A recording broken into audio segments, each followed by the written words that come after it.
welcome to my second podcast. For this section, we're going to be talking about global maternal morbidity and mortality with one article relating to Canada. I really hope you take the time to look at my artifacts for this section, as I think there's a really beautiful TED Talk, as well as some good statistics and an image relating to this content. I was really inspired by the global maternal morbidity and mortality paper that me and my partner wrote, so I hope you enjoy.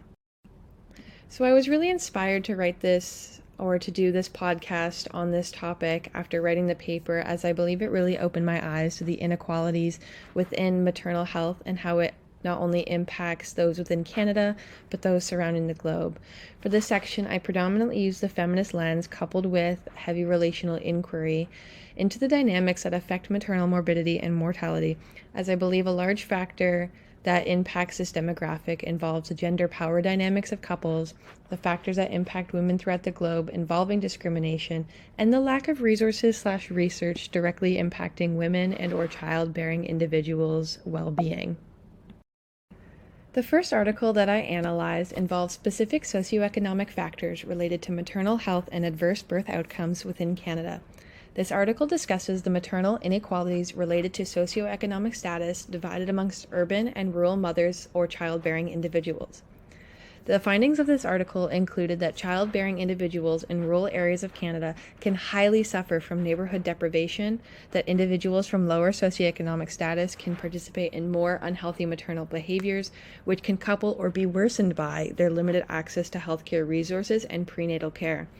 The lack of access to care, as well as limited resources to help cope with these behaviors that were deemed unhealthy, can additionally lead to adverse maternal morbidity and mortality, in addition to adverse birth outcomes for the child as well.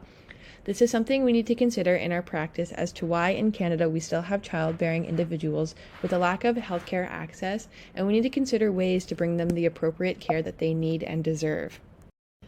The second article that I looked at and analyzed inquired into global maternal morbidity and mortality, specifically relating to low or middle income countries. This article analyzes into the fact that in these developing nations, they have higher rates of adverse maternal outcomes, specifically relating to their utilization and lack of maternal health care services. This can be coupled with the cultural norms as well as lack of presence of skilled birth health care providers. This article goes in discussing the need for gender equality related to women's health care, as it combines with the third article I read involved in how culture can dictate maternal autonomy and decisions related to healthcare. In some global South nations, cultural norms involve maternal health care involving the support, rather from a male husband or family member dictating the decisions of women's health care. This leading to a lack of healthcare seeking behavior from the family or from the mother, and can relate to worse maternal health outcomes.